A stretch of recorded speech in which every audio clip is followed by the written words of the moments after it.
Is it 2? Yeah, It's 2 o'clock. Okay. Good. All right, welcome to our session entitled A New Horizon for the Humble Veg Box. Who are we? I am George Bennett of Sandy Lane Farm. We're an organic farm just outside of Oxford. It's a 100-acre farm, half of which is set aside for vegetable cultivation. I joined the family farm, or rejoined the family farm 15 years ago, so that's how long I've been back on the land. My previous career was as a product manager in a software company, and then at university I was an engineer. So that just gives you a little clue as to how I think of processes. That's quite important for me. This is Steve Sidhu of Growing Good Technology. He's spent the last 3 years heading up Growing Good. He founded and built a box scheme with me at the farm. So we actually built our first iteration of the box scheme at the farm. And he previously had a business career in London, got fed up with the cut and throat of it. He can elaborate on this more, and wanted a more fulfilling life. And so we found each other at a great moment of confluence. So we both ran the veg box scheme together for 10 years. I was on the farm. I did the supplying and packing of the veg boxes, and Steve did all of the off-farm activity. So he ran the retail website with an e-commerce site, did all the customer comms and delivery of the veg boxes, so the wheels on the ground. So I thought I had it pretty nice, actually. I was just growing and supplying veg boxes, and Steve was doing all the work, which is, suited me. Not that farming is not work, but it doesn't feel like it sometimes. So in terms of how the veg box scheme evolved, it was very simple at the outset. We just had 3 fixed size boxes, small, medium, and large. We didn't publish any contents. We had no swaps or dislikes, so there's certainly no customization within the box. And we had a limited number of extras. In fact, I think in the early days, there was more extras than veg boxes. But there were certainly eggs and bread and things like that. But basically, it was very simple, very rigid, very static. It met my needs because I was dipping my toe into the veg box market, and I didn't want to have a headache. And I knew that I could just fill 3 standard boxes, hand them to Steve, and say, there you go. Okay. As we grew, retention and growth turned out to be quite tricky.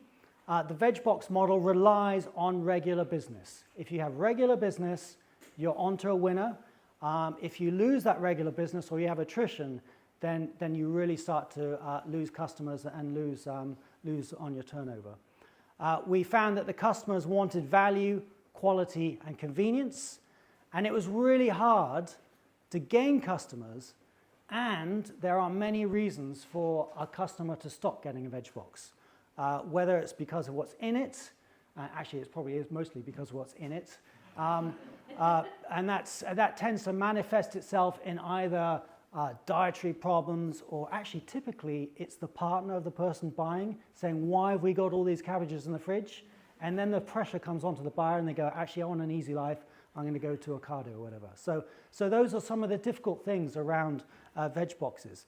But I would say veg boxes is a fantastic way of reaching a local audience. You are selling veg boxes when you're asleep, when you're harvesting, maybe even when you're in the shower. So it's all online all the time, and it's actually selling veg boxes. So if you get it right, it's a really good model. We soon reached the limit of our capability. We we had a bigger range of veg boxes. We started publishing contents, and we're doing manual swaps in the packing shed. So people on their account would say, we don't like turnips, and in the packing shed, we would put little sticky notes saying this person doesn't want turnips, and we'll put something else in it, something equally bad, Swede or something. No, that's not true. That's not true. But essentially, we had reached the sort of the seams. The seams were cracking were breaking with the bits of software that we had stitched together. And bear in mind, I came from a software background. Steve was all over it and actually got a consultant to help us put it together. We were pretty far ahead, I think, of where we could have been if we were operating on spreadsheets or a simple website. So we wanted to nudge into the mainstream. It was obvious the market was changing, largely driven by the likes of Riverford and Avon and Cole. There was more choice, more flexibility in when you order and how you order. The convenience was there. The communication in terms of the contents, recipes, add-ons, amazing. And there was definitely a lot of support. I got a trial box from Riverford, and on the day of my delivery, I got a phone call saying, "How's your delivery? How is it?" And I was like, wow, this is unbelievable. So that's what kind of the mainstream is starting to look like in terms of the veg box market. There we go. Now the mainstream opportunity, the market is much larger. So the people that you can reach if you do a good service is enormous, much bigger. And I love my die-hard customers, but much bigger than the die-hard customer market. And that's the key, I think, for us is how can we get growers to nudge into the mainstream, and how can we do it ourselves? And that's the journey that we went on to. However, the mainstream is much more dynamic, more transitional, so you get a lot more flux in orders that come through, and there's a much higher customer expectation. You're talking about people who are used to supermarkets and actually maybe used to Riverford, which they're pretty good. So retaining customers was difficult, so people were stopping because of these reasons. Dietary constraints, I've got problems with the food that you're giving me, I can't eat it, I'm throwing it away. Allotment gluts, I've got courgettes in the summer, why are you giving me more courgettes? I've got to stop. Preference, I haven't finished my onions from last week, why are you giving me more onions? And this last thing is, just because someone likes cabbage doesn't mean they want a cabbage that week. So it's not a dislike, I don't want it this week, okay? So that's really important. So it was obvious for us that a solution was needed around more choice, both inside the box and outside the box. So that's changes within the box, but also add-ons. Swaps was really important. How can we make the internal box flexible to meet the customer's needs? And that comes in two guises. One is in dislikes, where the system can automatically make swaps for you. But then you can override that as a customer saying, I don't like the swap you've given me, I want something else. Or they could randomly make a swap themselves. Okay, so this was pretty radical for me. I did not like it at all. That meant I didn't know how I was going to do anything like this in the packing shed. It scared the life out of me. And Steve said, we need to go this way. And I said, okay. And the last thing was about minimum spend. If we can provide a whole host of extras, then maybe if you reach that minimum spend, you don't have to get a veg box. So we actually do have a few customers now who have 8 egg boxes in a veg box, and that's all they get. So it's very interesting to see how people are interacting with our service. Okay? And we realized together, probably more Steve than me, that if we were having these issues, others must be too. And so we made the decision at that point for me to take over wholesale the running of the box scheme at the farm, and Steve would separately set up a technology company, Growing Good, to build up a platform specifically designed to manage these issues. So what is customer choice for us? It's around a standard set of boxes that is your seasonal range. It's around swaps, add-ons, and ordering flexibility. So standard boxes is a large range. We have 13 standard veg boxes. And if you had told me that 3 years ago, I would have gone, 13? What are you talking about? There's no way I'm doing 13 boxes. Can you imagine setting up the contents for that and managing what portions go in what box? I didn't want to go anywhere near it. But that was the aim, to do a standard large range. And the reason for the large range is that if you have a large range, it is very repeat order friendly. Someone can go in and look at a less roots option, maybe a fruit option, small, medium, large, or whatever. And if they get a box that suits their approximate needs, they can click on, I'll have it every week. So it's repeat order friendly, okay? So that's important. The next is swaps. And like I said before, we wanted automatic swaps based on dislikes. In fact, in the subsequent system, you can have likes as well. So the system can actually can match up dislikes and likes, and also have groups of things. So I don't like potatoes, or I don't like squash, rather than individual vegetables. So it's really, that was really quite a challenge and, for what we wanted to do. But also at the heart of it was the customer-driven swaps.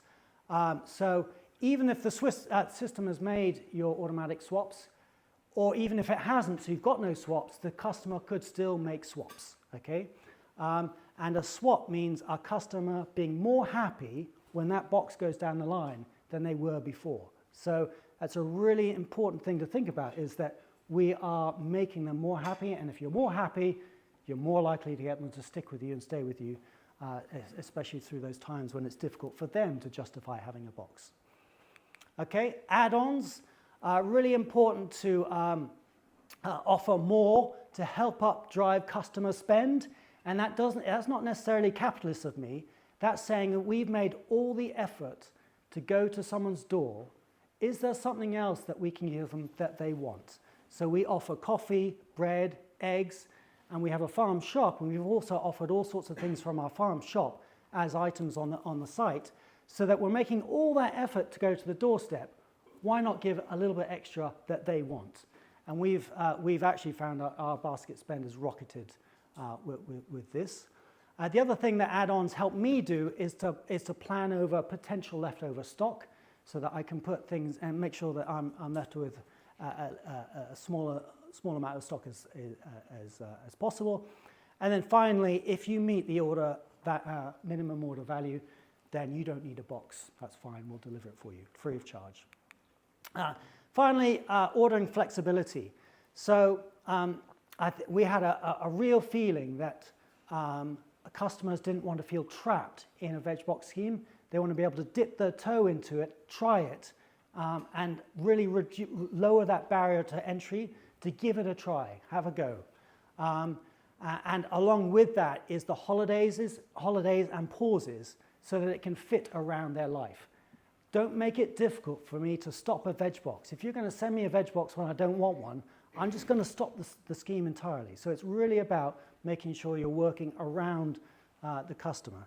And customers do go on holiday, so it does happen.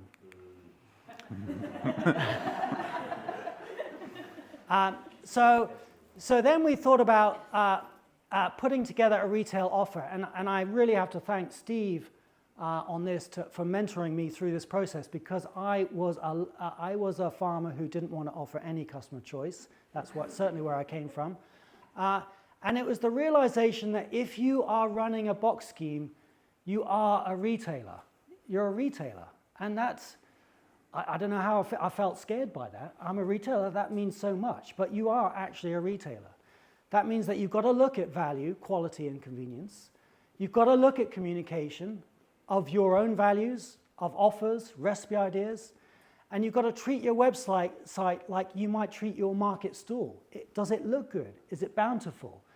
Is it portraying what you want to portray on the market stall? So if you're looking after your market stall, why aren't you looking after your online platform? So it was really interesting for me just to have that mind shift of how you look at an online store.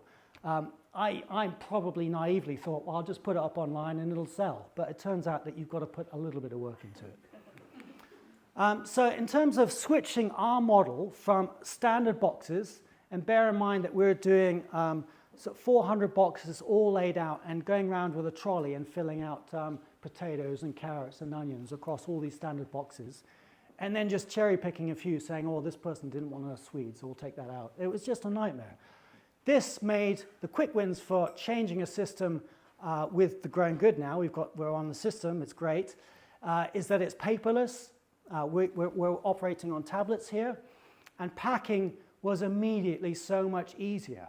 We were packing the actual order, not what we thought the box was, but the actual order.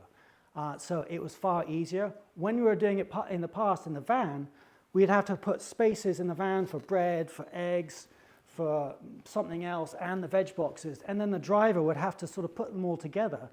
And we have made so many mistakes and so many support calls, all this. Now it's all going in the same box.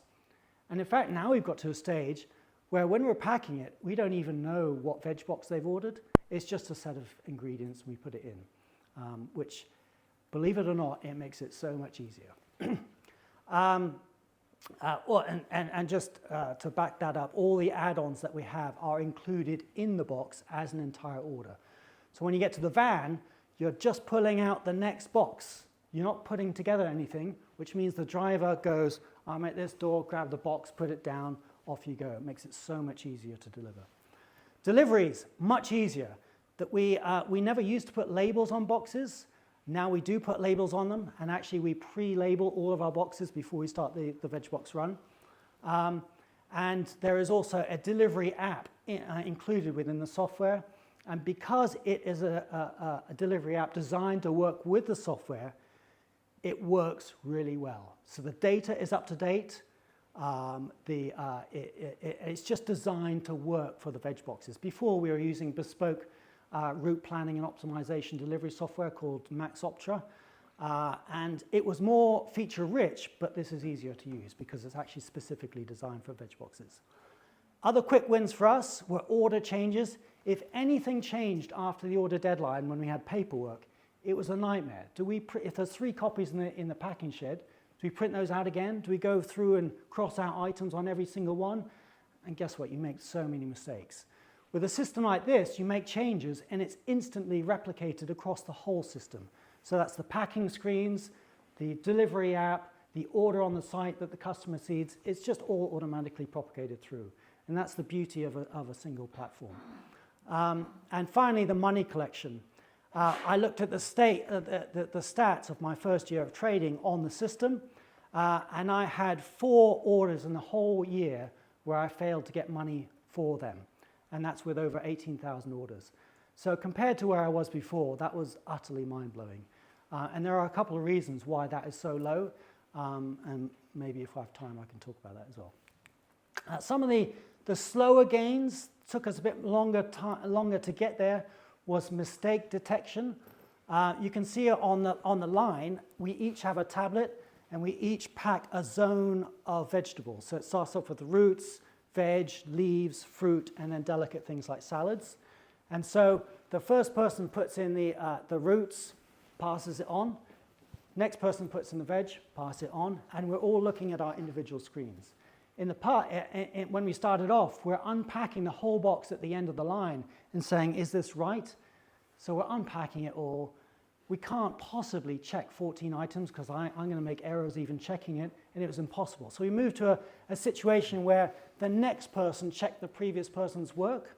So it was really quick to just check 3 items. Are they there? Yes, good. Now I pack my stuff. Are they there? Yes, good. Now I pack my stuff. And now we've got to a point where we've got almost no errors whatsoever. It's a real success for it. But it took us a while to sort of work that out.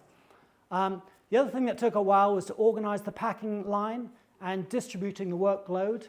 In the beginning, the roots person was having to go like this, and then we just started to sort of even out the load on that, and that was just a bit of experience. And it's still a bit tricky for us now to go slower with fewer people.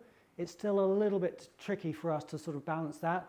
So when we've got 5 people packing, we can just absolutely motor through it. But it is sometimes a bit tricky to make changes. So if I knew I was going to consistently have 4 or 3 people, it would be easier. But just going week to week changing the numbers is a bit difficult. The other thing that took us a while to get a hang of is the customer support processes. So we started using a third-party software called Freshdesk, which allows us to manage incoming emails from customers and allows us to track that email to its conclusion, reply to the customer, get replies back, it reopens the tickets. And there's a team of 3 of us that manage the support issues. And the great thing about Freshdesk is that we never let customer issues drop. We can always see them. And if they're reopened, we can see the big trail of what's happened before. So that's been really helpful. So we hardly ever miss customer issues now, which is a big thing. But then we went a step further and said, well, we're getting these standard issues. Why can't we head these off before they even come to us? So is there something missing on our website that we can give information? Is there a mailer that we can shoot out to say, hey, look, we've made these changes, I hope it's okay. That cuts off a load of support issues. So now we're getting into a proactive state where we're predicting issues, sending out a message when it suits me, because that's typically at 6 o'clock on a Wednesday night, I'll send out an email, rather than when I'm harvesting and I'm being slow at reacting on support emails later in the day or next day when I'm harvesting or whatever. So by actively and proactively expecting there to be customer issues and heading them off, I think is a really good mindset to have. Thing that took a really long time for us to get to is to be as quick packing bespoke boxes as it was when we were packing standard boxes. And I'm actually quite pleased to report that we can now pack actually much faster than we did before. We can pack at well over 100 boxes an hour. If we're really motoring, the fastest we've done is 142 in an hour. So it's amazing how quickly we can get it through. And I can't tell you how satisfying it is to get to 4 o'clock. You've done 400 boxes. The whole team is pretty stoked about it. You know, that's certainly in the past. That was at least a 2-day effort. So it's pretty cool when it runs like clockwork. It took a long time for us to iron out the kinks, and anyone who wants to know how we do it, I like to go in fantastic detail about how we do it. But it did take us probably a good year and a half to hone down the bits to get it that quick. So the other thing that we found a bit tricky was to figure out when we offer swaps versus add-ons.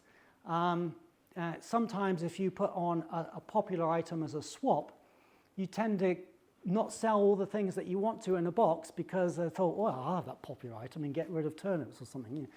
Maybe I'm exaggerating, but you understand what I'm trying to say, is that sometimes if there's something really precious and I've got low stock availability of it, I'm going to put it on as an add-on because I want to get the maximum value of it. I don't really want to have it as a swap. So that took us a little bit a while to get used to. There were some unforeseen gains, and I say this with a bit disappointed in myself coming from a software background that I didn't sort of get this before we started using it. But there was a beauty in a single end-to-end system. Because all the data is matching together, you make a change in one place and it propagates through. There are so many elements of friction that are taken out of the system. In the past, we were going, okay, we've got to take this data, put it into the optimization software for route planning, and then we've got to put it in here to do something else. We're just constantly moving data around. All of that's gone. Having a single system means that it just works. And I can't tell you how much that was such a surprise. In week one, it's like, wow, this actually works. And I don't know, I've been involved in software where I've been demoing stuff that doesn't work, and it's heart-wrenching. And it was so amazing for me to see that it was working. Money collection. Because the money collection is so easy to do, I was doing it on the day or the day after. I was resolving those issues immediately. So typically it's about insufficient funds on your cards, or maybe a card has been lost or stolen, so it's cancelled. So you've got to deal with those with the customer. Because it's so easy to go in and go, click, retry money, I did it. I wasn't waiting for 2 or 3 weeks to do it. And if you wait for 2 or 3 weeks, we often in the past found that customers say, well, I'm actually really pissed off with your service. I'm not going to give you any money. So we eliminated all that time frame.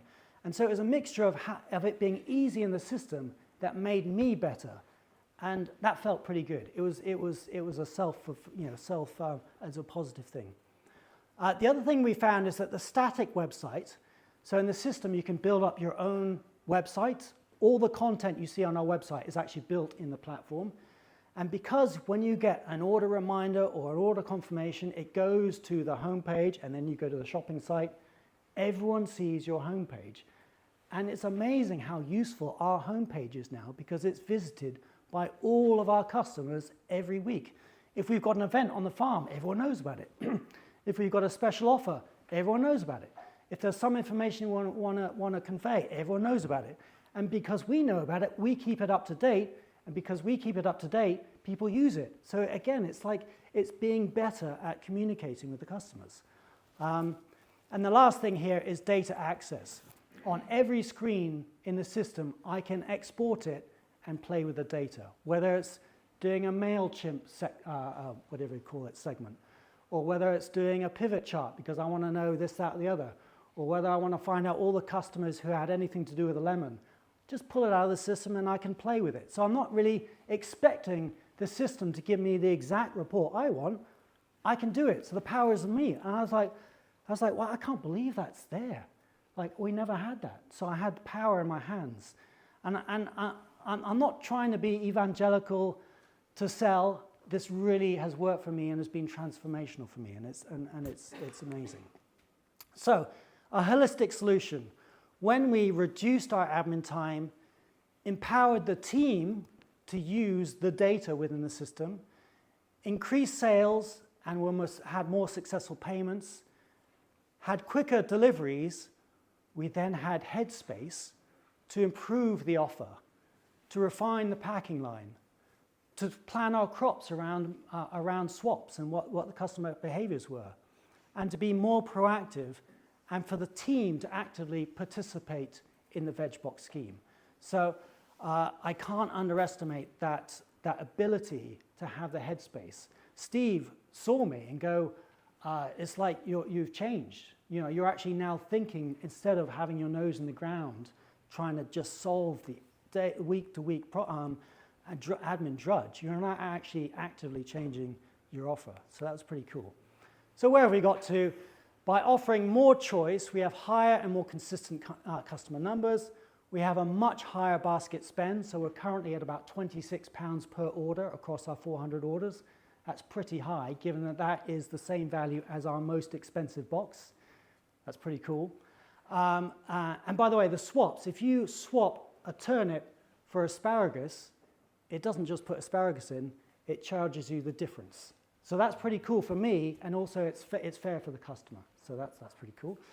So that's why we get upsells within the box too. We have fewer packing mistakes, fewer customer support issues, fewer payment problems, far less admin, box preparation, paperwork, route planning, and dislikes, because it's in the hands of the customer. Less waste, using all the available swaps and add-ons to move stock on. The packing area footprint is down by 1/3, so we needed a lot of space to pack before, but now we need a small space. And the van space requirements are reduced, and with much tinkering, we now pack more boxes per hour per person than we did before. So some of the things that we have invested in since, maybe outside the box scheme, we've now started to really heavily invest in social media content.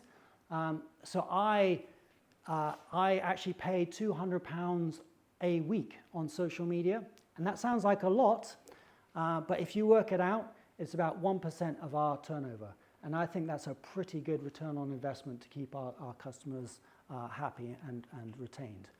We spent money on infrastructure, concrete floors and wheels and the cooler, so we're able to deliver our boxes in a better state, but also move things around much easier. We invested in branding, so van wrapping, box design, and signage. And all of a sudden, we've got a coherent story of our branding. It matches the website. You can see the box on the doorstep. You see a van go by. And all these things trigger off and go, actually, you know, I'm going to give them a go. So it's important. We've invested in electric delivery vehicles and are using a local e-bike courier system in Oxford, company in Oxford. And we have partnered with a chef who gets a free box every week and does bespoke recipes for us based around the contents of a box. And what's cool about him is that he searches it on BBC Food, whatever it is, and he says if he finds it, he won't do it. He only does stuff that you can't find elsewhere, which is really quite cool.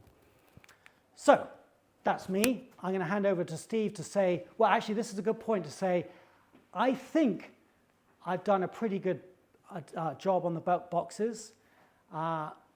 Steve is now going to open the guts of what we do and say, actually, you think you're good, but you could do a lot better.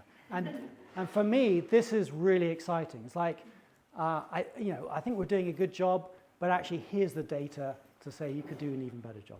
So I'll hand over to Steve. Okay, well done. Hello, everyone. George talked a lot about the system. I'm actually going to talk about the data, which is hopefully applicable to you regardless of whether you use software or spreadsheets. Hopefully there's some learnings and best practice to come out of the data that we look at. George talked about an important time, like a realization that if you are if you're selling veg boxes, you actually need to think like a retailer. And we work in quite an unusual sector because we make our money through a retail selling operation, but actually not that many of us think of ourselves as retailers. We think of ourselves as farmers or growers, and retailing can feel like a bit of an inconvenience at times. So one of the responsibilities that we feel from a system point of view is to give you the data and give you the tools. Like, you have a great instinct for how you run your business, and what we can do to complement that is give you the data, so you have a good data leads to good decisions. You can have a higher level of confidence in whether you are how you take the business forward and where you invest your precious budget to try and improve things. Some of the data we'll look at will be really familiar to you. Hopefully some of it will be new and interesting.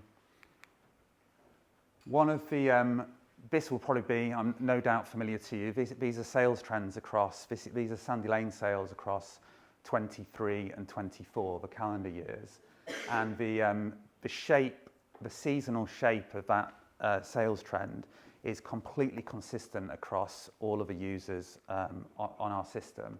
So there are clear dips for for school holidays, February, Easter, biggest dip obviously in summer. Actually, we know that it feels like customers are deserting us at summer, but one of the cool things about sharing user group insights is that at least you can look at this graph and go, like, it's not just me, like it's happening to everybody else as well. And then there's a slight decline as we go into December before that Christmas spike. It's getting a bit more interesting. These are new customers, and we know that selling veg boxes is a bit like gym memberships. You get a flurry of new interest in January, and then it feels like a bit of a battle to try and retain those customers through the year. This is Sandy Lane data across 23 and 24, and we can see a very consistent shape to the trend of new customer sign-ups. There's two sides to this, and it depends whether your glass is half full or half empty. But there's a really positive story, but there's also big opportunity to improve things. What's really quite surprising when I sat down with George to look at these numbers is that in the last 24 months, so from January 23, George has signed up over 1,000 new customers. So new customers aren't a problem. That's an average of 44 new customers per month, which I had to go back and double check the data, because that's not off you. There's social media spend, but there's quite minimal advertising and marketing spend on top of that. So what you realise is, looking at the numbers, is that new customers aren't really the issue. These are retention numbers. One thing to bear in mind is that this data looks back to October 22, which was when George first started trading on the platform.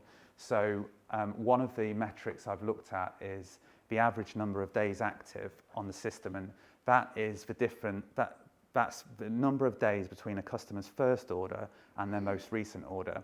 So the maximum figure we can look at across any of this data is 792 is the maximum value of days. The right column here is for active customers that I've defined as somebody that's shopped within the last 45 days. There's a couple of really quite remarkable numbers. The average lifetime spend of an active customer is nearly £1,000, which is really quite amazing. And that customer has placed 40 orders to spend that £1,000 as well.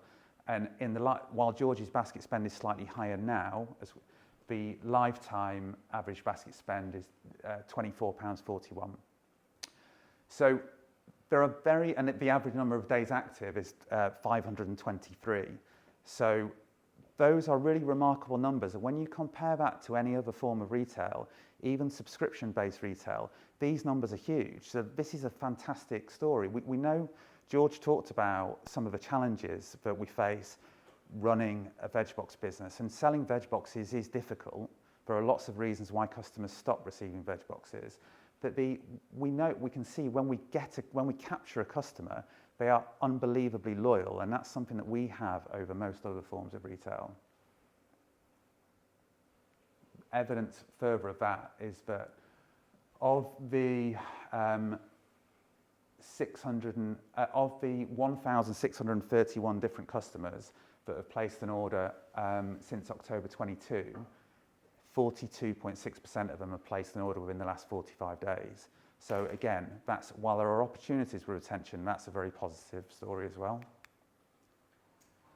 To try and work out, retention is something that I've been playing around with for a while to try and land upon a metric that we can look at and trust, and basically judge what we do and test what we do to try and improve it.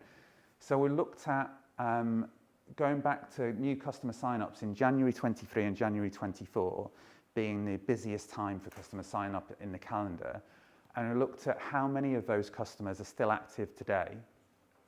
And the figures were remarkably similar, 28.4% and 28.6%. I looked at September as well, because we see that September, October coming out of the school holidays being the second slightly but smaller peak within customer sign-ups as well. And the retention rate was just below 30% for all of those times, so very, very consistent. What is most interesting for me there is that what that's showing is that if you can get a customer to 12 months, you're pretty much guaranteed to get them to 24 months as well. So once a customer sticks with you, they become very sticky. Just out of interest, I looked at the quietest time of the year, the hardest time to attract new customers, which for Sandy Lane Farm has been June. And while the numbers themselves aren't probably big enough to be statistically significant or for us to have a high level of confidence, the retention rates were more like 50%, between 40 and 50% for those 2 months. So even though your absolute numbers are smaller in the summer, don't feel like those customers aren't potentially very valuable to you. It could well be, and we will look at the data in more detail in the future, but it could well be that those customers that you attract in the summer, when it feels quieter, are actually much stickier for you.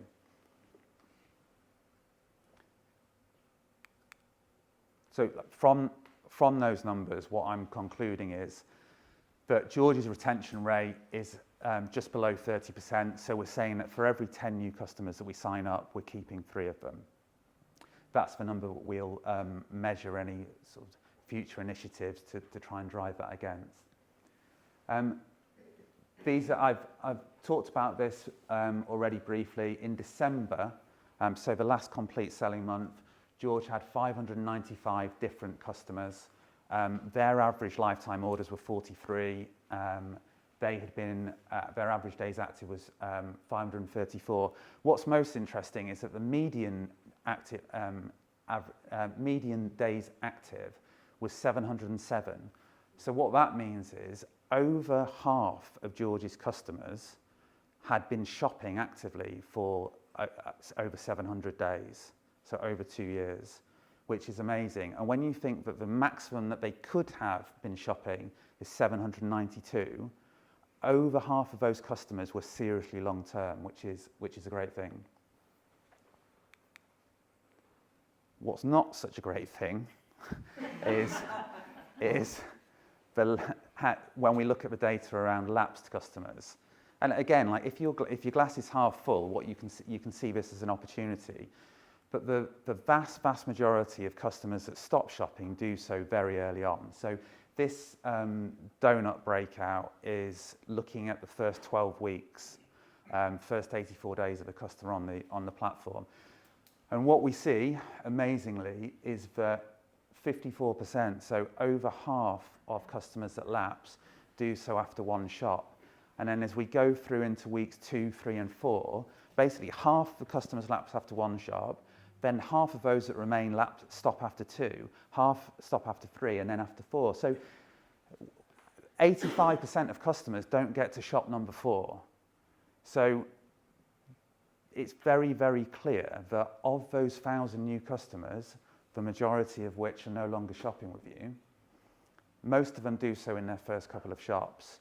So clearly, the question we ask ourselves is, what are we doing to try and retain those customers? And George mentioned a great example with Riverford, that they know that they'll know this, and that's why they give customers special treatment in their first few weeks with the scheme. Able and Cold, you'll know, have regularly over the years incentivised the first 4 shops, be that with recipe books, tea towel, free olive oil. I think at the moment they are offering 50% off the first shop and the 4th box is free. And you look at that and you think, oh, how can they afford to do that? But they know, if their numbers are similar, which I'm sure they are, they know that only 15% of customers are getting to shop number 4.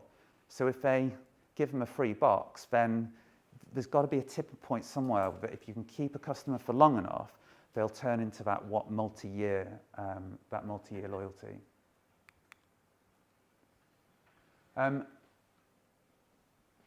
If you're going to be a great retailer, you also obviously need to understand what you're selling and like who you're selling to and what you're selling to them.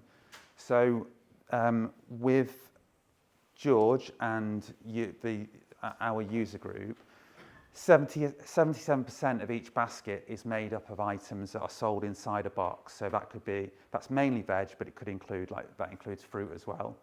23% are add-ons, the most popular categories I will come on to, but they are the predictable of extra veg, eggs, fruit, pantry, bakery. So there's £18.63 for George, or for his lifetime basket value inside the box, and there's £5.57 outside the box. Here we're looking at how the breakdown of add-ons is made up. Now this is just to stress, this is the 23% of items that are sold, or of basket value that's sold outside of a box. So of that, the biggest proportion is extra veg items, which is probably really good news because that's where the likely to be where your best margin is anyway. Then eggs, fruit, pantry, dairy. What's probably important if we wanted to go into a bit more detail is if you look at, say, for example, the average unit price. If you take milk, for example, it's low value, unit price is low, margin's probably quite low, handling is more difficult than handling veg.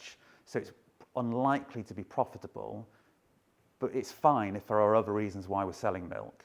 So it's not a case of saying that veg good, milk bad. It's a case of just having the information to say, and the knowledge to know, this is why I sell milk. Because because my customers can't get this milk in the supermarket, and every time they open their fridge, they see a product that they can only get from me. So it's not necessarily saying that one thing's good or one thing's bad. It's just building a picture of understanding. In a separate case study that I looked at, we looked at Sandy Lane's data in week 41 of 2024, and in that week, 96% of orders contained a veg box. So George mentioned it earlier that a small number of customers do effectively build their own box. An order processes because they've met minimum spend requirements, and 4% of them do that. 54% of the orders contained at least one add-on. And what's most interesting for me there is that means that 46% of customers aren't buying anything extra at all. They're just your customers that say, I want this veg box every week or every fortnight, and that's me. So if you look at the average basket spend versus the average price, most popular veg box price, that average basket spend is being driven by 54% of the customers. So there's an amazing opportunity to speak to those 46% of customers to say, why don't you buy something else? Because if you can get them to start buying something else, all of a sudden your basket spend will then really skyrocket, because the average basket spend of those 54% is going to be much higher than 24 or 26 pounds. It's probably going to be more like 30 or 35. There's a lot going on this slide, so sorry for that. It's one of my favourites. What we're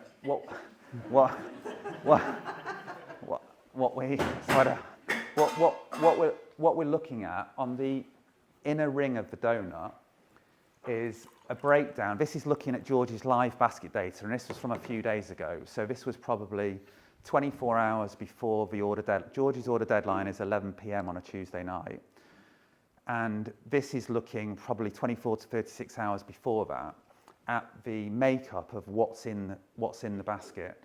And the inner ring says whether the green is a weekly subscription, red is fortnightly, and blue is one-off.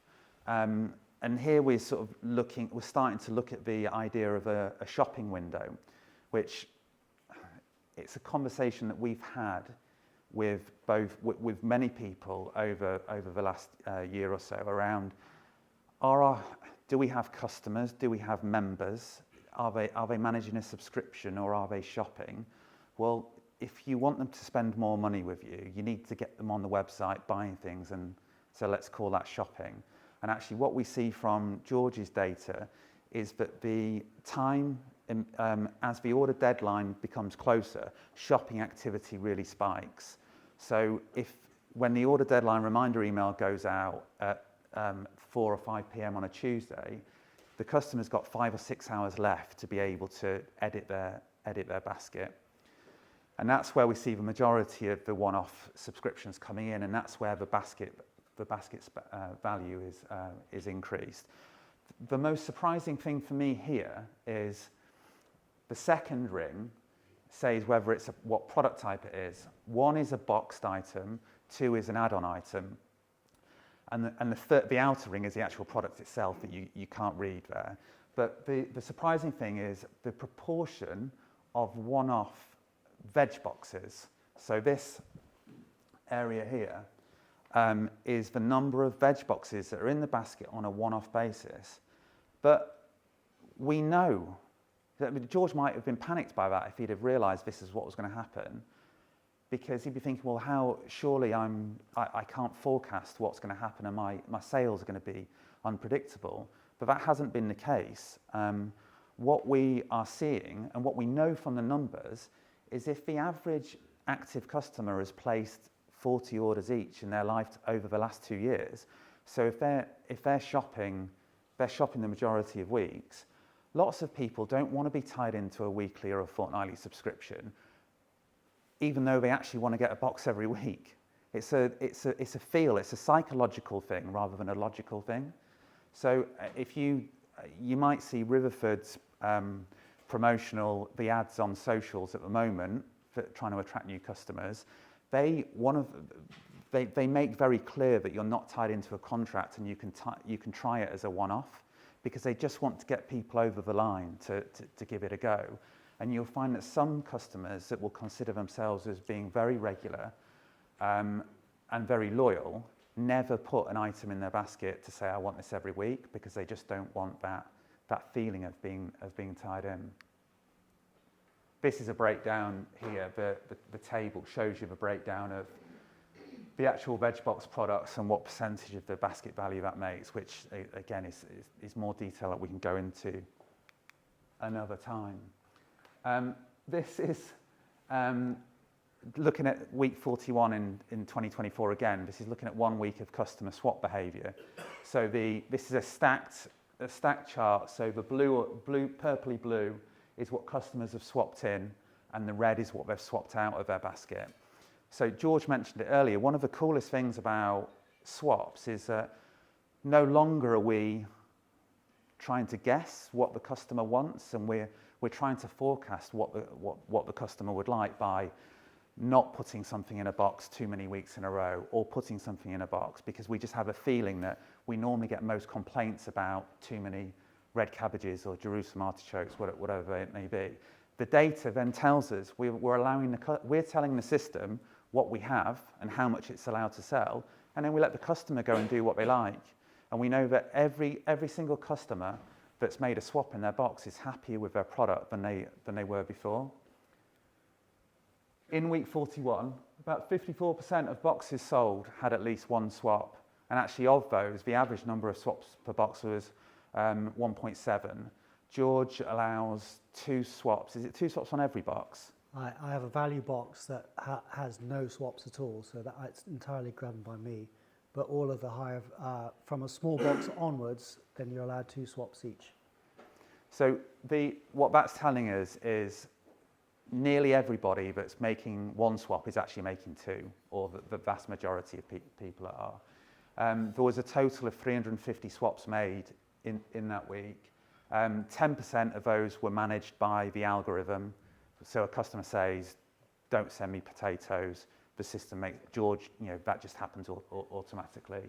And again, like interestingly for me, nearly a quarter of those swaps were made in the final 6 hours before the order deadline. So that's customers going in and customizing their basket. And what we can now see from George's store analytics is that shopping activity, again, like massively increases in that period of time.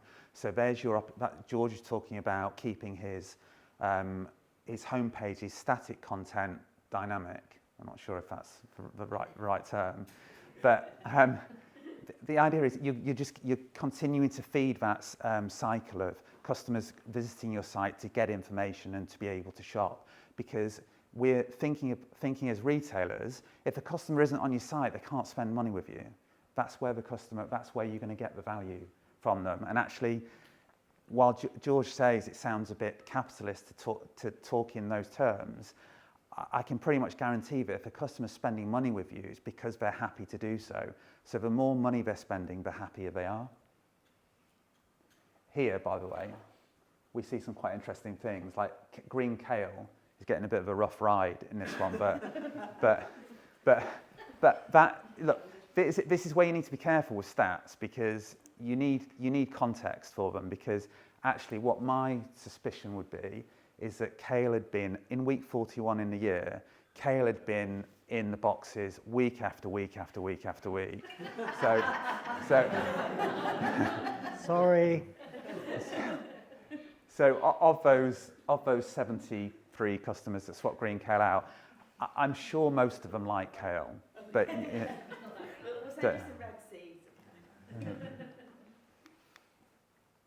this is another favourite, because Jerusalem artichokes used to cause George something of a headache, because what it turns out is a small minority of very loud customers would make a lot of noise about too many Jerusalem artichokes. Oh, yeah, no, yeah. Yeah. They would make a lot of noise. And what that meant was, when George had only a standard range of boxes without any option to customize, you would end up putting them in maybe like 1 in 3 weeks during the season, wouldn't put them in the same size box in too many in consecutive weeks, would make sure there were alternatives that didn't carry artichokes for the customers to swap to if they really needed to avoid it. And in that season, George was selling 120 kilos of Jerusalem artichokes. Now it's not, and you would have to deal with that noise from the customers afterwards. So there was a cost to being, not only did you feel sad about selling Jerusalem artichokes, a lot of this is about feeling as well. And they're really easy to grow. Yeah. So. Yeah. You had the cost associated and the negative feeling associated with dealing with it, and you weren't selling as many as you would ideally like to. Now, having the option to swap, not only does George not need to worry about that, he can either put them in or not. The customers can say, I don't like Jerusalem artichokes, and it will swap out. They don't need to go onto the site if they don't want to. It will be swapped out for them.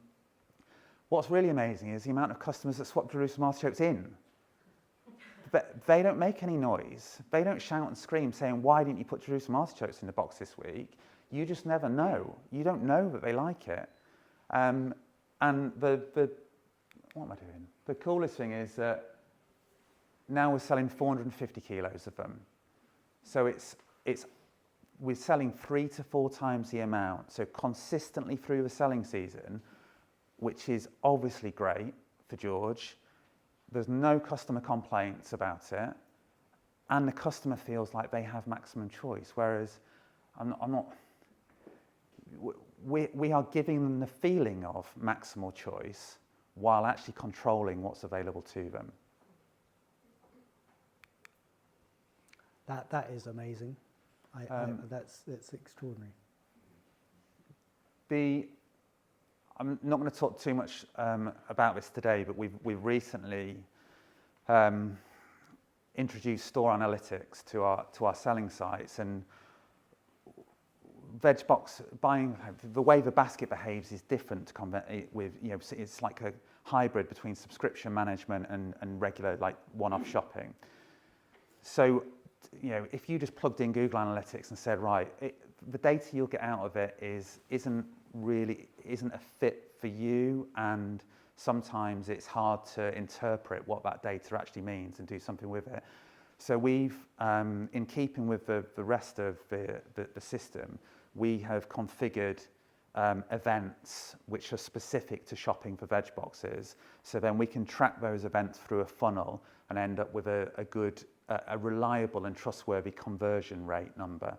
So you can then see, right, I'm doing really well at the moment. What can I do differently? Are things getting better or worse in terms of how I'm converting interested customers into active shoppers?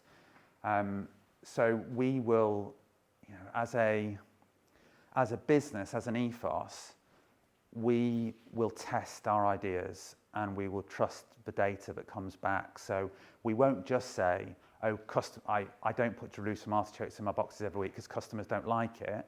We will actually test it and then we'll see what the data comes back, so we can have a high level of confidence in the decisions that we make, and we can make sure that we invest our limited budget in areas that are most impactful. And if they're most impactful for us, they have to be most impactful for our users to be impactful for us. So it's really about, regardless, like I say, of what website you use, whether you use software or not, these are principles. What I'd encourage you to do is look at as much data as you can in as much detail, and you use that to inform, to sort of back up the instincts that you have. Those are George's metrics in the first 12 months. So that sort of includes the bounce of moving, of changing that customer offer from putting the customer more at the centre of the business. So while the numbers are obviously tell a really positive story, the best thing for me is that that's made up of a mixture of an increase in average basket spend and an increase in weekly orders. But they're not wildly bigger, but they add up to something really significant. And that feels like profitable growth for me, because you're not just doubling order numbers where you have to hire more drivers and buy more vans, and actually that's not necessarily profitable. This is a mixture of getting more in the box, more in the van, basically doing more with less. I think that's it.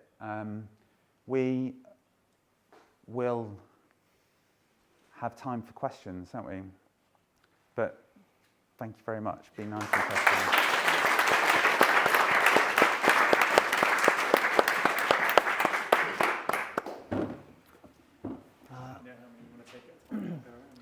Sure. I've got a question at the back. You don't mind, I'll walk around with this so that we can catch it all on the microphone when it can be like a podcast. Okay, so that's a little green thing on your thing, is that recording, is it? Okay, I'm really interested. I think I used to use vegetable clover. Yep. Were they linked with you or separate?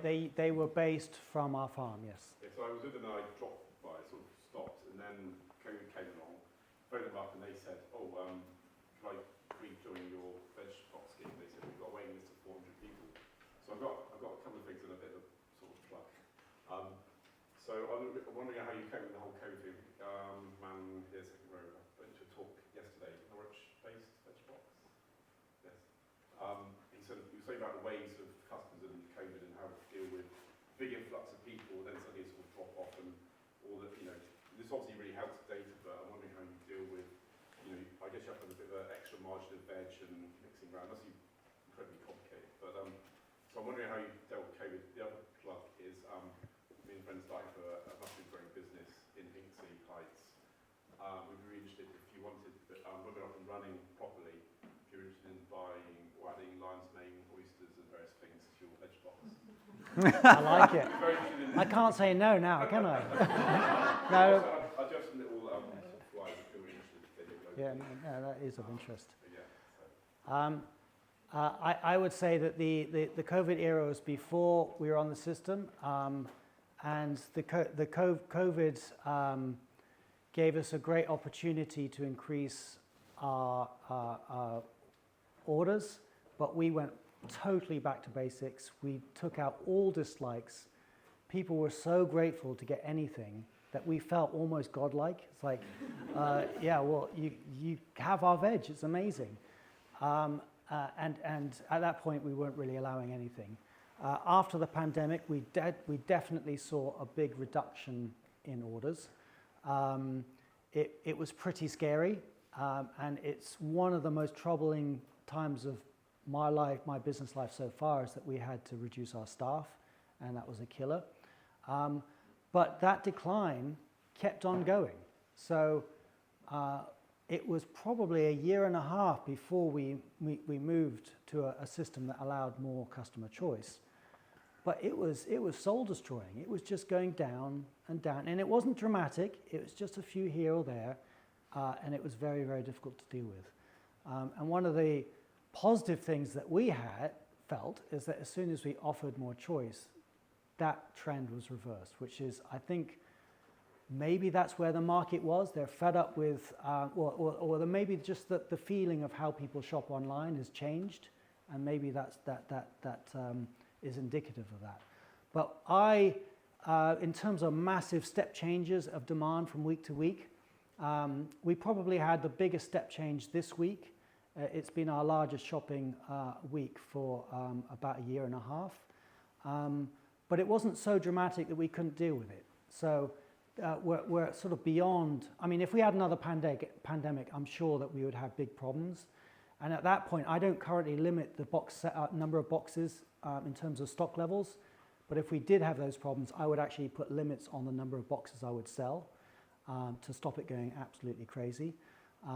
But so far, I've been encouraged by almost the lethargy of how things move. They tend to move steadily, and that's a little bit more predictable for me. I'm sort of interested also in the summer where you've got a big increase in veg growing, but decrease in demand. So how would you sort of deal with that kind of almost sort of... Yeah, it's a big problem for all growers, and that is why we are part of other schemes to diversify in terms of managing that dip in demand. So we're part of the Oxfarm to Fork scheme that delivers veg into Oxford, and they take vast quantities of produce.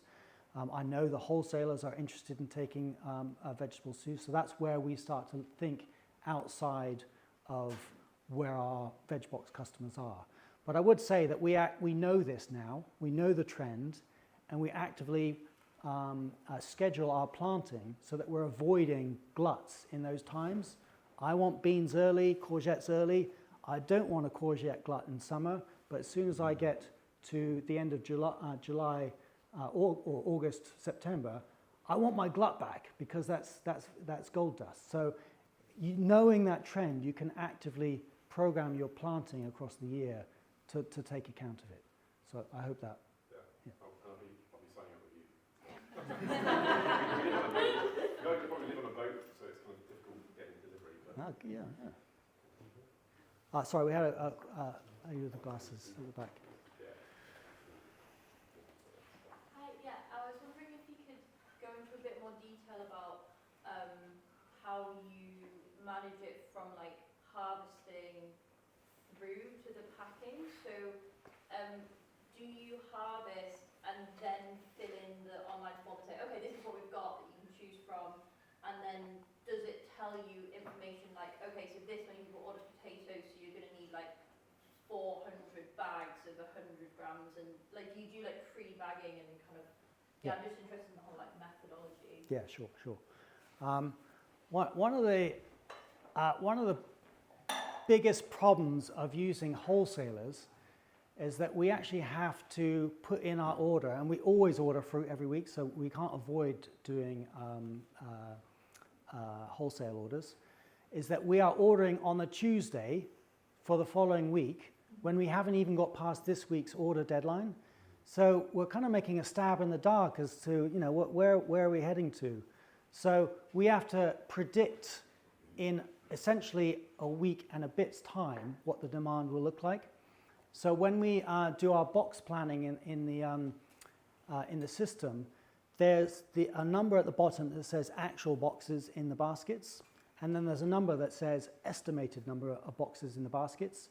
And what I do is I fill in their estimates, and that gives me a running total of everything I need based on the box contents and the portions in those boxes. Based on the estimated numbers, that gives me just a summary list of you need 253.6 kilos of potatoes. Okay, so that's what I order on. That's what I base my initial harvest on, and so I'm planning on that. Now, obviously, that changes because that's my estimate. There are swaps in and out, and there is a little bit of a dark art at the moment, sort of knowing that, for example, well, now the data is being sort of exposed. I know that my kale number is unlikely to go up. It's going to go down, okay? So knowing that swap behavior, you start to understand what's happening. But when it comes to pre-deadline, so getting close to the deadline, we actually do a lot of portioning a day early based on what's in the baskets. So that I can say, right, we've got, 800 grams of this and of potato A, and 1 kilo of potato A, so the same potato but different portions.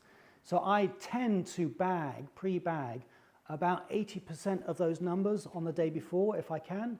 And when the deadline comes, I know exactly what I've got to do, and I fill in the rest. So I'm not wasting time bagging extra, but I've already made an 80% stab at getting ready for box day. And that's I've taken a lot of effort to try and get tasks outside the box day, because that's precious. I want to make it as efficient as possible, so that using that data we can do that. I hope that's answered the question. Yeah. Yeah, good question. Hi there. So you possibly answered this at the start, but what is the timescale from starting data, and how long have you been using the system, and also what numbers were you selling at and what are you selling at now? So how long has it taken you from the start of the transition to get to where you're at now? Okay. Well, we moved in. We changed systems in September 22. October 22. Thank you. And I made what seemed like a really brave decision at the time to say, I'm going to let all orders on the new system process, regardless of whether anyone's put payments on it or not, and trusting that I could chase that money later. So we ended up on the very first week, we probably had something like a 40%, it's probably not that high actually, but it was pretty high percentage of payment failures. And then when the box landed on someone's doorstep, it was like, I've got a box, I haven't paid for it. And then we started the process of chasing money. And in the end, we did have a handful that didn't convert, but I think we vastly converted most of those people. So the first week was down. The second week is when we started seeing improvements. So instantly, the average basket spend went up. The numbers didn't go up. The order numbers didn't go up. Just the basket spend. And then gradually, those two numbers of basket spend and order numbers, they just gradually creeped up. And I say after a year, we started to see less of a dramatic increase because we were comparing like for like on the same system. So now I feel like I'm not doing quite so good as I did last year because the numbers aren't quite showing great things. I mean, they are improving, but they're not as dramatic as they were before. So I would say that the biggest change happened within the first 3 months, I would say. So how many orders, and then how many, if you include fruit boxes as well, how many boxes? So the number of orders when we were in sort of September of 2022 was probably around 250. And what now? It was 410 this week, but that was, like I say, that's the highest we've had in the last year and a half. So I'd say across last year, the average is probably closer to 350, 360. So we have had a really good month, a really good week this week. Yeah.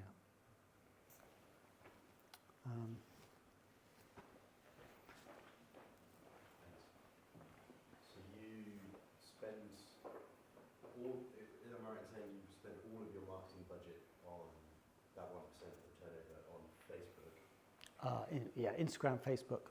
And actually, she also does our mailers as well, so that's an important part of customer communications. Yeah, and that is, for clarity, that's not on paid ad spend, that's on the person that creates the content. So it's not spend on, Google AdWords or Facebook, Instagram marketing, like meta marketing. And I feel lucky because the person who does that is my veg box manager's wife. So there's a real connectedness, and she really knows. So we invest heavily in that. Okay, great. So what proportion of your new customers? Don't worry if you don't have this off the top of your head. But what proportion of your new customers are from Facebook, Instagram, and active marketing? What proportion are organic? And do you know the rough stickiness of those customers compared to where they came from? Yeah, I'll probably hand over to Steve on this one because it's only recently that we've got store analytics, so we can see where things are being referred from. But it was pretty surprising because we've had it this week. It's amazing. It's like, wow, we've got new reports. It's fantastic. And it shows where the referrer was from. And the biggest referrer by a country mile was our mailer. That is where almost all of the traffic came from. The second biggest was from Google. And so I don't know whether it was a convenient thing to just search up Sandy Lane because they got the mailer, or whether they were actively looking for Sandy Lane. We certainly don't do any Google adverts. There was 5 from Facebook and 2 from Instagram. And I'm thinking, wow, we spent all this money on social media. But actually, I mentioned this to Steve, and he calmed me down and saying, well, actually, you don't advertise on these platforms. So if you did advertise, you might see very different results. So I think, in essence, with our current social media spend, we are very much targeting to our existing user base. And maybe if I'm being a bit more clever, I should start to think about going outside our current user base and really trying to get new customers. But like Steve showed, I think my problem is retention. My problem, we're getting new customers. In fact, if I had that number of customers now, I couldn't cope with it, actually. I'd much rather have a much more stable, sticky customer base and really work on retention rather than getting too many new customers. I'd say, just to add to that, the cool thing about the store analytics is that now, thank you, that if you spend money anywhere, that ad campaign will have like a unique code that is then automatically read by the analytics. So when you look in your analytics, regardless of whether you spent money on Google or Facebook, it will show you your return on investment on it. So the really important thing for us is being able to measure that, because we're not just saying, oh, we get, Instagram works really well for us. Well, does it? Like, let's have a look and see, because then you can spend money. You can spend 50 quid on Facebook and 50 quid on Instagram, and then next week you'll spend it more wisely because you'll know what works for you. And there's a very, anecdotally, I think there's a very decent chance that while Instagram might get more engagement and impressions and views and reach more people and reach accounts that don't follow you, the chances are that Facebook will deliver more money. And ultimately that's, you know, you need a little bit of both, you need a balance between the two. But the really cool stuff about data is we don't need to sit around and have an argument about it, basically. So I should also say, my wife has been very generous in prompting me here. We also put a newsletter sign-up link on our homepage, and so a lot of people self-sign up for newsletters, and so we get a lot more sign-ups than we get new customers. So that's not wasted activity. There's still people who are interested in the farm. So that's probably where a lot of additional customers come from too.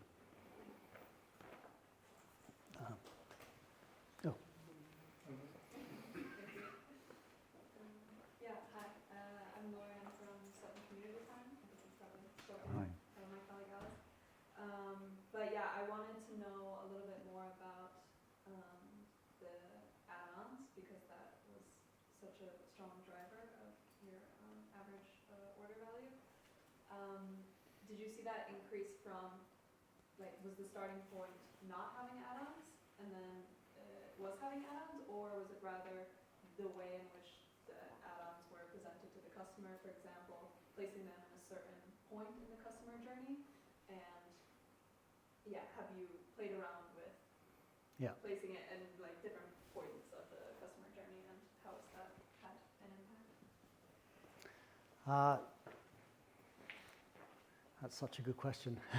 The answer is yes and no.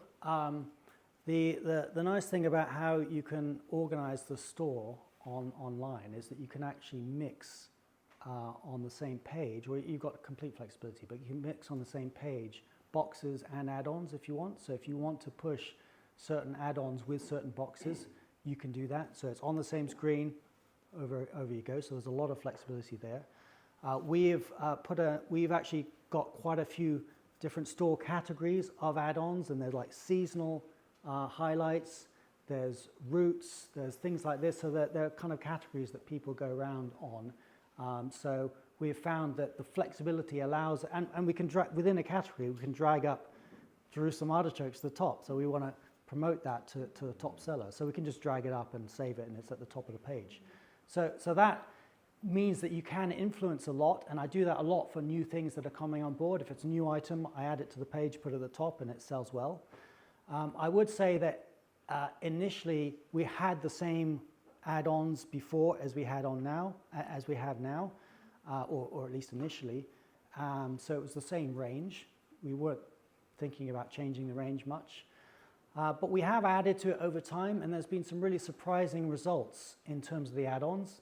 I had no idea that organic butter would be so popular. I just had no idea. I thought bread and eggs would be, but butter is really, really popular. And it's amazing how the data just pops out at you and go, okay.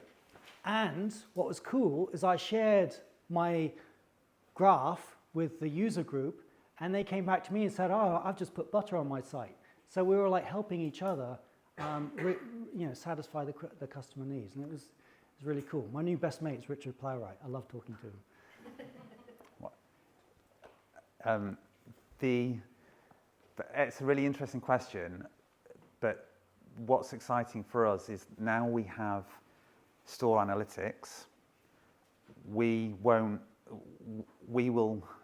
invest in that customer shopping experience. We'll know what works and what doesn't, and we won't have endless team meetings and debates around what's best, because we'll do A/B testing and we'll work out what's best. And actually, from a bit of a nerdier point of view, one of the things we're going to do is introduce a little bit more standardization in terms of we're going to improve the store navigation, because now we've got analytics.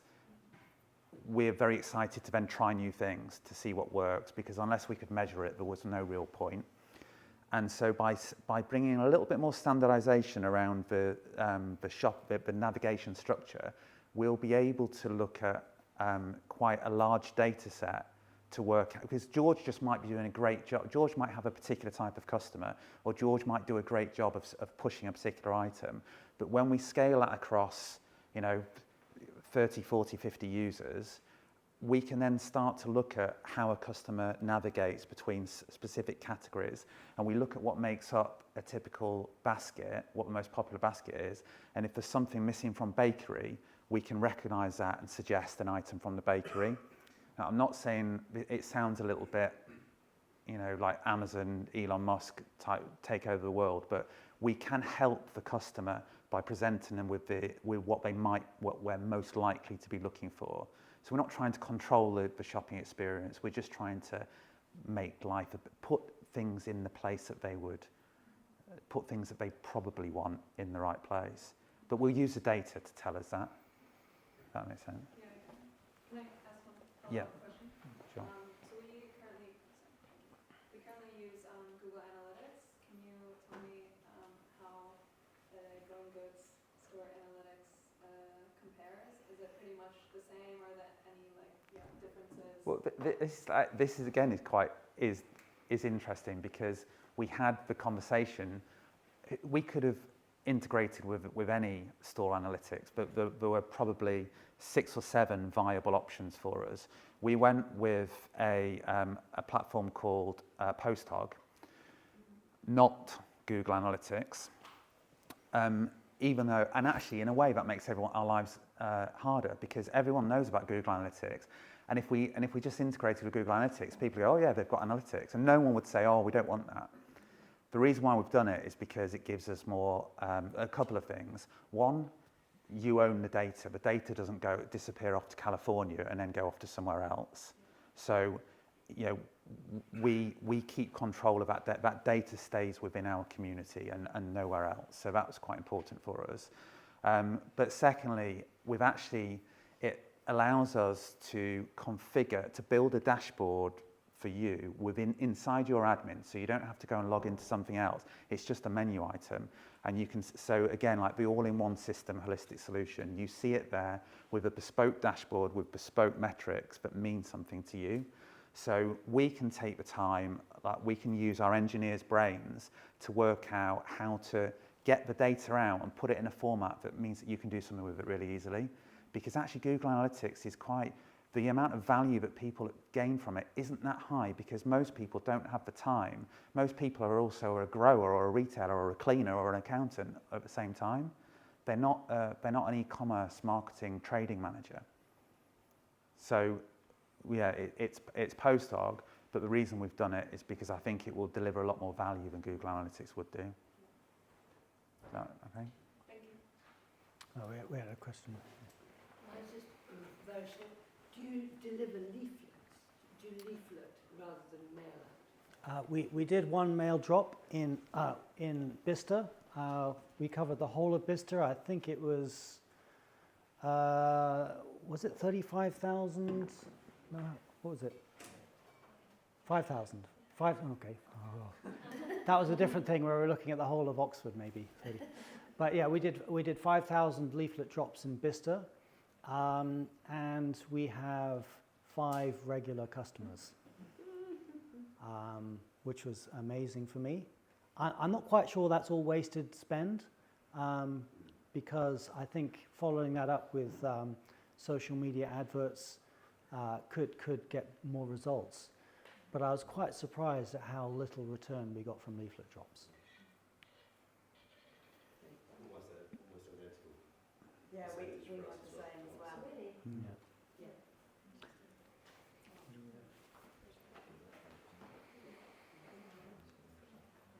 I'm Verity from Sutton Community Farm as well.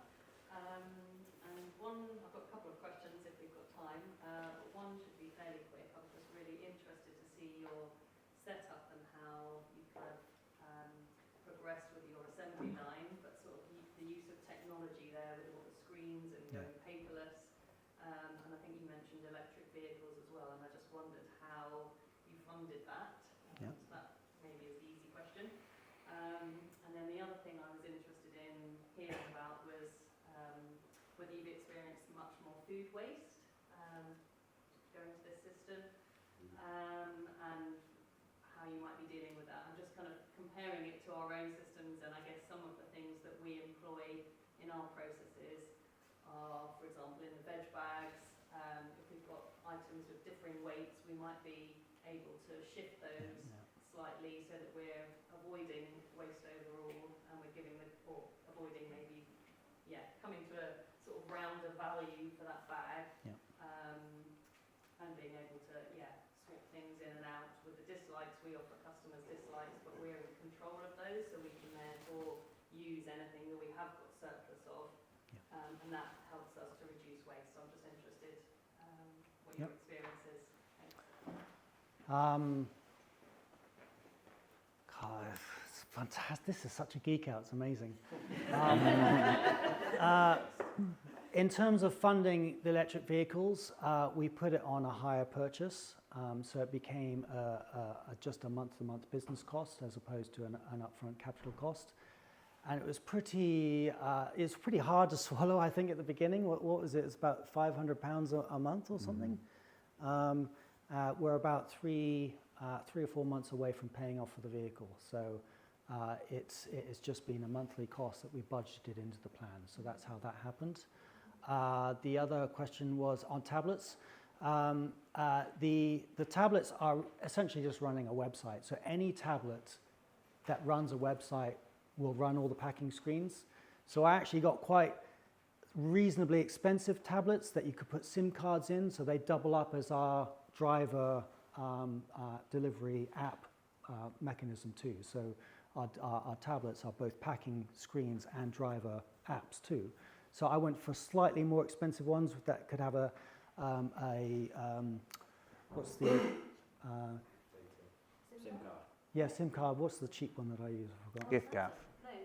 giffgaff. Yeah. So giffgaff data only SIM card is it starts off at about £6 a month, and that's plenty to get enough data. So the ongoing cost of that is not great. How much are the tablets? The tablets I bought were £300, I think, or £400.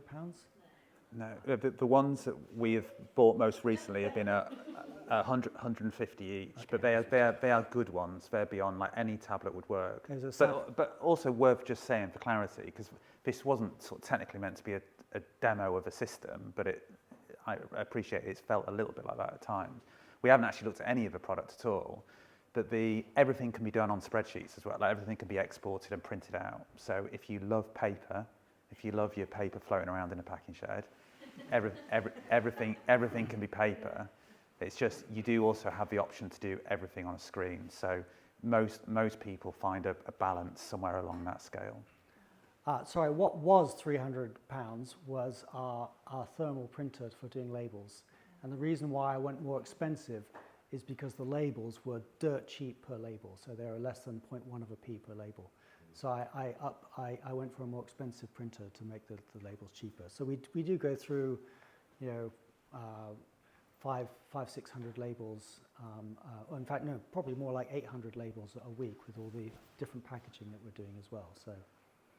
I'm just conscious of time. You said about food waste. Yeah. What really drives us is trying to combine, like customer choice with control. So you can tell a system what you have and what you don't have, and then let the customers go and do their thing. And then you tend to find that the customers then shop things down to zero, or that's the idea. So you can tell the system how to behave, or how to, the algorithm will swap things in based on the same sort of decision making you would make in a packing shed, preferencing things that you have most of. So it's actually, it's a bit of a leap of faith, like to trust to say, okay, you go and do this and see what happens. But you should, in theory, like where we're going to in the future, and this is slightly, I would really worry Renee by saying these things out loud, is but the dream is to have dynamic box contents created. So the system will create box contents as you sell out of items during the week. So the customer still feels like they're getting amazing choice, but they can only buy what you've got left. And as you go through that selling window, you're getting closer and closer and closer to zero. Because obviously food waste is one of the risk of food waste is one of the two biggest reasons, and basic financial losses, as to why we're desperate to keep control of things, and that's completely understandable. But by us keeping control of things, one, we cause ourselves more manual admin, and two, we lock the customers out of convenience and a good shopping experience. So if we can find a way of doing both, that's like the magic answer. I think Steve, it's a good answer, but Steve's talking about futures, and I'll talk about now. What you can do in the veg box contents is, even after the order deadline is changed, I can modify the veg box contents. So if I've got an extra 50 kilos of potatoes that I want to put into the boxes rather than waste, I could just change a few of the boxes and put them in there. So it's amazing how flexible it is. The other ideas that we had is to have a value box with no contents in it whatsoever, and then you just put everything that's left in the value box. I found it a little bit more difficult to predict what I wanted to order that way, so I like to put a contents in my value box. But I would say there still is a challenge of getting to zero waste. We've talked about how we can do that in the future, but it is still a challenge. I'm not going to say that isn't a challenge, but I think as we go forward, we are better at predicting it ourselves. Just what about your boxes? Do you recycle? Yeah, so these are actually the boxes that Riverford use. So it's from Atlas Packaging. They cost around about £2.30 each, so they're quite expensive. And our metrics say so far that we get 4 in 5 back. So we're getting 20% attrition every week. That number goes up in January when we got a lot of new customers coming on board. But typically across the year, we're getting 4 in 5 back, which means that we are putting 20% of that £2.30, wrapping that into the value of the box, because we know that that's what we're using in packaging. Okay, is that time? Yeah. Okay. One thing I wanted to say is that, sorry, but is just that with what we've done in terms of looking at the data is sort of kick-started something for us, and what we will do is continue to go into more detail and produce like mini market updates. And regardless of whether you ever have any interest in using any software whatsoever, be that ours or someone else's, we'll share that far and wide. So I think probably the most practical thing to do is, if you follow us on any socials, you'll get a notification when we make those reports available, and you're very welcome to have it, because I firmly believe that the more data we can share, the better everyone will be, regardless of the system that you use. So that's all. Yeah. Great, thank you so much. Thank you.